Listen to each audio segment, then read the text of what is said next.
복음을 자랑하며 살자. 사람들은 각각 자기에게 특별한 것이 있을 때 자랑을 합니다. 돈이 많은 사람은 돈을 자랑하기도 합니다. 언젠가 말씀드렸다시피 복권에 당첨된 사람은 당첨된 사실을 도저히 숨길 수가 없다고 합니다. 수억, 수십억, 수백억 이상의 거액에 당첨된 사실을 자랑하고 싶어 견딜 수가 없다고 합니다. 그 후에 이리저리 많이 엄청나게 뺏긴다고 합니다. 권력 있는 사람은 권력을 자랑합니다. 그러다 순식간에 권력을 날려버리기도 합니다.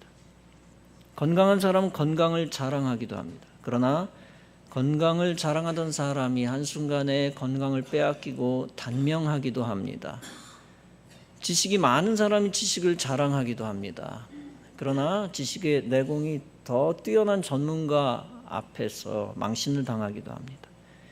자랑하면 교만하게 되고 교만하면 죄를 짓게 됩니다. 그래서 성경의 잠언도 교만은 패망의 선봉이니라 라고 말씀을 했습니다. 그래서 자랑할 때는 무례함과 교만을 경계해야 합니다. 무익한 자랑보다 그나마 바람직한 것이 있는데 자기 PR, 유익한 자기 PR이라는 겁니다. 어리석은 자랑이 아니라면 자기 PR이 성공을 가져오기도 합니다. 미국의 노숙자를 홈리스라고 부릅니다. 집이 없다 해서 홈리스입니다. 그 홈리스 한 명이 다음과 같은 글이 씌어져 있는 팻말을 들고 섰습니다. 거기에는 I have a God-given gift of voice. 나는 하나님이 주신 목소리, 신의 목소리를 가졌습니다. 라는 겁니다. 그 말에 사람들이 매우 궁금하게 생각했습니다. 드디어 방송국 기자가 그에게 다가가 인터뷰를 했습니다. 그랬더니 남루한 거지의 입에서 엄청나게 멋진 목소리가 나오는 것입니다. 그로 인하여 방송국에 출연하고 광고 요청이 속출했습니다. 성우를 맡아 히트를 치기도 했습니다. 그 홈리스가 팻말을 들고 서 있었다는 것은 의미가 있는 것이라 생각합니다. 그 행동은 그가 그래도 홈리스를 벗어나려고 노력했다는 증거가 아닐까 싶습니다. 긍정적인 자기 PR의 의미가 분명히 있기도 한 겁니다. 어리석은 교만한 행동이 아닌 정보 제공은 새로운 영역으로 들어가게 해줍니다. 한편 사람을 살리는 일을 위해 자신의 신분과 재능을 기부해야 할 때도 있습니다. 지지난주에는 페루에서 에어 캐나다 항공사 비행기를 타고 왔습니다. 그런데 비행기 안에서 사건이 생겼습니다. 한 승객이 도와달라고 소리를 쳤습니다. 그 승객의 일행 한 사람이 쓰러졌는데 동료가 도움을 요청한 것입니다. 기내 방송으로는 의사가 있으면 와달라라는 말도 나왔습니다. 그때 누군가 자신이 의사라면 자신의 신분을 감추어서는 안 될 것입니다. 그때 자신을 감춘다면 그것은 겸손이 아니라 직무유기가 될 수 있습니다. 위기 상황 중에 자신이 의사인 것을 밝히는 것은 정보 제공입니다. 공익을 위한 것이고 교만과 상관없이 좋은 일입니다. 그러나 그 외에 헛된 자랑이 많은데 헛된 자랑은 많은 경우에 손해를 가져다 줍니다. 세상적인 것을 지나치게 자랑하다 역효과를 가져오는 경우는 비일비재합니다. 그래서 고린도후서 10장은 말씀합니다. 자랑하는 자는 주 안에서 자랑할지니라. 옳다 인정함을 받는 자는 자기를 칭찬하는 자가 아니요 오직 주께서 칭찬하시는 자니라. 즉 세상 것 자랑하지 말고 주님의 것을 자랑하라는 것입니다. 주님의 것을 자랑할 때 주님으로부터 칭찬받습니다. 그리고 더 나아가 그런 자는 주님의 자랑거리가 됩니다. 사도 바울은 자랑에 대해 몇 가지를 말씀하고 있습니다. 그중 본문에서 바울이 강조하는 것이 있습니다. 그것은 바울 자신이 세상 것을 자랑하지 않고 오직 십자가만을 자랑하겠다는 것입니다. 본문은 말씀합니다. 내게는 우리 주 예수 그리스도의 십자가 외에 결코 자랑할 것이 없나니 그리스도로 말미암아 세상이 나를 대하여 십자가에 못 박히고 내가 또한 세상에 대하여 그러하리라. 바울은 한때 세상의 영광을 구했습니다. 그리고 인간적인 성공을 바라보며 살기도 했습니다. 빌립보서 3장에서 그는 이렇게 말합니다. 나도 육체를 신뢰할 만하며 만일 누구든지 다른 이가 육체를 신뢰할 것이 있는 줄로 생각하면 나는 더욱 그러하리라. 이 말은 유대주의자들이 육체를 자랑하면 바울 자신도 가만히 있지 않겠다는 겁니다. 즉 유대주의자들이 세상 것을 자랑하면, 육체라고 하는 것은 세속, 세상을 상징하는 것인데 물질까지도요, 이 유대주의자들이 세상적인 것을 자랑하면 바울도 반박하겠다는 것입니다. 바울 자신도 세상적으로 자랑할 조건이 그들보다 더 있다는 것입니다. 그러나 그들처럼 그것을 자랑하지 않겠다는 것입니다. 그 이유는 그 어떤 것도 구원에 이르게 하지 못하기 때문이라는 것입니다. 유대인들의 율법이 구원을 가져오지 못한다. 그러므로 율법도 자랑하지 말라는 것입니다. 오직 자랑할 것은 인생을 구원하는 복음밖에 없다는 것입니다. 또 빌립보서 3장에서 그는 계속 이렇게 말합니다. 나는 8일 만에 할례를 받았다. 나는 이스라엘 족속이요 베냐민 지파요 히브리인 중에 히브리인이요 율법으로는 바리새인이요 의로움으로는 흠이 없는 자다. 즉 그가 혈통으로는 자랑할 것이 많다는 것입니다. 또 사도행전 22장에 보면 그가 가말리엘에게서 배웠습니다. 가말리엘에게서 배웠다는 것은 그가 최고의 엘리트 코스를 밟았다는 것입니다. 누구에게 배웠느냐 하는 것은 그의 가문과 위상을 결정짓기도 합니다. 지난주 우리나라 U20 축구 경기에서 우리나라 대표팀 극적으로 일본을 이기고 8강에 올라갔습니다. 오늘 아침에 보니까 세네갈을 이기고 극적으로 승부차기 끝에 4강에 진입했더라고요. 지난주 일본과의 경기 동영상을 통해 1대0으로 이긴 골 장면을 골라보았습니다. 그런데 골을 넣기 몇 초 전에 아나운서가 이렇게 말하는 것을 들었습니다. 요즘 유소년들을 가르치려면 공부 안 해서는 할 수가 없습니다. 즉 탁월한 선생 아래서 탁월한 유소년 선수도 나온다는 얘기입니다. 사도 바울의 인생도 최고의 선생에게서 최고의 학문을 접하는 기회를 가졌습니다. 그러나 무엇이든지 내게 유익하던 것을 내가 그리스도를 위하여 다 해로 여긴다. 그 이유는 그리스도 예수를 아는 지식이 가장 고상하기 때문이다. 내가 그를 위하여 모든 것을 배설물로 여긴다. 그 이유는 내가 가진 의로움은 율법에서 난 것이 아니요 오직 그리스도를 믿음으로 말미암은 것이니 곧 믿음은 하나님께로부터 난 의라 라고 했습니다. 이제 바울에게서 세상의 그 어떤 것도 바울에게는 시시합니다. 왜냐하면 십자가의 복음이 가장 고상하고 가장 높고 가장 최고이기 때문입니다. 바울은 과거에는 헬라 철학이 가장 위대한 사상인 줄 알았을 것입니다. 그러나 부활하신 예수님 만나고 진리를 안 이상 그에게 아무것도 가치가 없습니다. 인간의 업적 행위가 구원과 관계없는 것을 알았습니다. 인간의 뛰어난 지식이 아무런 자랑거리가 되지 않는 것을 알았습니다. 오직 복음이며 오직 십자가이며 오직 영생이며 구원이었습니다. 그래서 바울은 오직 십자가만을 자랑하고 있습니다. 로마서 1장도 같은 맥락에서 말씀하고 있습니다.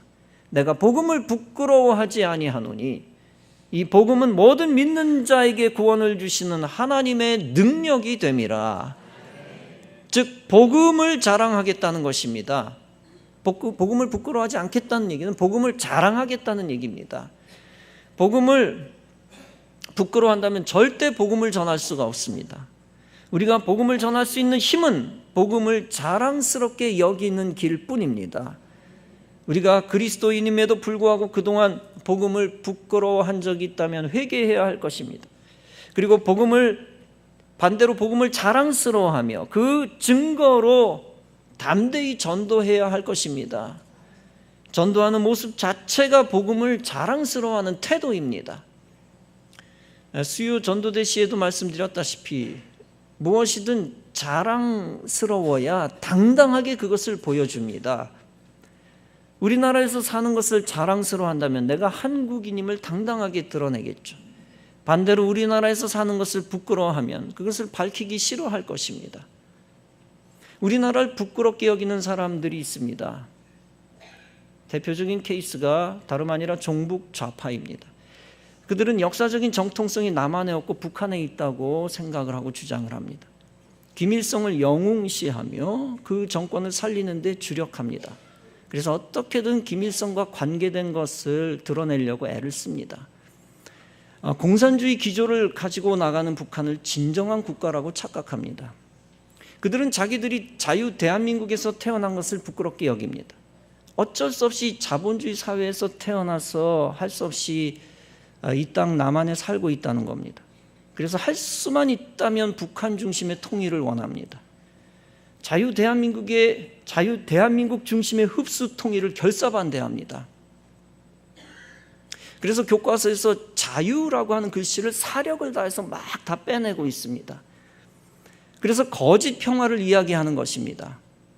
그래서 이 나라를 북정권에다가 조공을 바치고 헌납하고자 하는 것입니다. 그들은 위선자입니다. 북한에 가서 살지도 못할 인생들입니다. 그런데도 우리나라에서 발붙이고 사는 것을 부끄럽게 여깁니다. 그런 자들은 해외에 나가서 우리나라에 대해 악하게 얘기할 가능성이 대단히 높습니다. 여러분, 자부심을 갖지 않으면 악소문을 내고 다니는 것이 사람의 본능입니다. 자부심을 가지면 좋은 소문을 내고 힘껏 알려주고 전파합니다. 복음에 대해 자부심을 갖는 것이 얼마나 중요한지 모릅니다.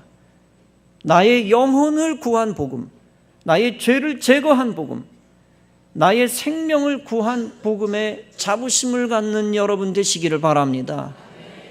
세상 것을 자랑하기보다는 가장 먼저 복음을 자랑할 수 있는 성도가 되시기 바랍니다. 복음을 부끄러워하는 자는 복음을 1차적으로 모르는 자이고, 그런 자는 믿음이 올라갈 수가 없습니다. 그런 자는 교회 다니는 것도 부끄럽게 여기기도 합니다. 그래서 교회 다니는 것을 숨기고 세상 사람들과 어울려 다닙니다. 더 나아가 세상 사람들이 악한 곳에 끌고 갈 때 끌려다닙니다. 세상을 구원해야 할 기독교인이 세상의 하수인 노릇을 하게 되는 것입니다. 반면에 복음을 자랑하는 자는 복음을 제대로 아는 자입니다. 복음을 제대로 아니까 복음을 전파합니다. 마가복음 8장은 말씀합니다. 누구든지 이 음란하고 죄 많은 세대에서 나와 내 말을 부끄러워하면, 즉 그리스도의 말과 그리스도를 부끄러워하면 인자도 그리스도도 아버지의 영광으로 거룩한 천사들과 함께 올 때 그 사람을 부끄러워하리라. 그렇습니다. 우리가 그리스도를 자랑스러워해야 하는데, 자랑스러워하는 것은 믿음의 기본입니다. 그리스도를 자랑할 수 있는 자만이 믿음 있는 자입니다. 그리스도를 자랑하는 자가 복음을 자랑하고 십자가를 자랑합니다. 여러분, 우리가 하나님을 존경하고 사랑하는 것을 어떻게 증명합니까? 다름 아니라 복음을 자랑할 때 증명할 수 있는 것입니다. 복음을 부끄러워하는 자는 하나님을 존경하지 않습니다. 반대로 복음을 자랑하는 자는 하나님을 존경하며 존경하는 자입니다. 복음을 자랑하는 자는 천국을 온전히 믿으며 부활 생명을 믿는 자입니다. 더 나아가 복음을 자랑하는 자는 구원의 확신이 있는 자입니다. 복음을 자랑하는 자는 교회를 자랑합니다. 그리스도의 몸 교회를 자랑합니다. 목회자를 자랑하고 성도를 자랑하고 예배와 말씀과 기도와 찬양을 자랑합니다. 그리스도와 교회를 자랑하는 것이 성도의 본분입니다. 그리스도와 교회를 자랑하지 않고 숨기는 것은 결코 겸손이 아닙니다. 그것은 사람들이 교회에 오는 가능성을 줄이는 직무유기입니다. 반대로 교회를 자랑하는 자는 불신자를 교회로 데리고 올 수 있습니다. 성도는 자신이 교회로 인해 예수 믿고 죄사함 받고 구원 받았음을 자랑할 수 있어야 합니다. 성도는 세상에서 식사 시간에도 기도하고 식사할 줄 알아야 합니다. 성도는 어디서든지 찬송하고 또 찬송을 틀어주는 것에 자부심을 가져야 합니다. 세브란스 병원처럼 기독교 병원에서 찬송 소리가 울려 나오는 것에 대해 자부심을 가져야 합니다. 어떤 시골 마을에 새로 부임한 전도사님이 있었습니다. 그 전도사님이 한번 악명 높은 주인 집에 찾아갔습니다. 그 집에 전도하러 들어가는 사람마다 매 맞고 나온다는 소문이 파다합니다. 일단 그 전도사님이 자기 신분을 밝히지 않고 그 집에 사신 할아버지를 도와드렸습니다. 그렇게 서너 주간 지내던 어느 날이었습니다. 그만 자신도 모르게 찬송을 부르다가 들키고 말았습니다. 그러나 할아버지는 숨을 죽이고 있는 전도사에게 말합니다. 자네가 믿는 예수는 좀 다른걸? 불쌍한 사람을 도와주니 나도 교회 나가고 싶네 라고 했다는 겁니다. 여러분, 전략적인 차원에서 우리가 불신자에게 접근할 수는 있습니다. 실제 덕스러운 삶으로 세상 사람들에게 설득력을 주는 것이 필요합니다. 그런데 참된 하나님의 백성은 그에게서 언제나 찬송이 흘러나갈 수밖에 없습니다. 그리스도의 형상이 배어 있을 수밖에 없고 드러날 수밖에 없습니다. 여러분, 그리스도인은 세상에서 기도하고 찬송하는 것에 자부심을 가져야 합니다. 그리고 전도하는 것에 자부심을 가져야 합니다. 그리고 그 전도를 위해 선한 일도 풍성하게 해야 합니다. 구제도 전도를 위해서 하고 청소와 착한 일도 전도를 위해 해야 할 것입니다. 노인 공경도 전도를 위해 해야 할 것입니다. 전도를 위해 사람들에게 예의 바르게 행동해야 할 것입니다. 세상과 마귀와 싸울 때는 당당하게 힘차게 매몰차게 싸워야 합니다. 그러나 평상시에는 그리스도를 닮아 온유한 모습을 드러내야 합니다. 예수님도 우리의 선한 모습에 관심이 많아 이렇게 말씀하셨습니다. 너희 착한 행실을 보고 그들이 하나님께 영광을 돌리게 하라. 그렇습니다. 전도에 도움이 되기에 우리는 선하게 살아야 합니다. 사도 바울도 그리스도인이 좋은 소문을 내기를 원했습니다. 바울은 데살로니가전서 1장에서 말씀합니다.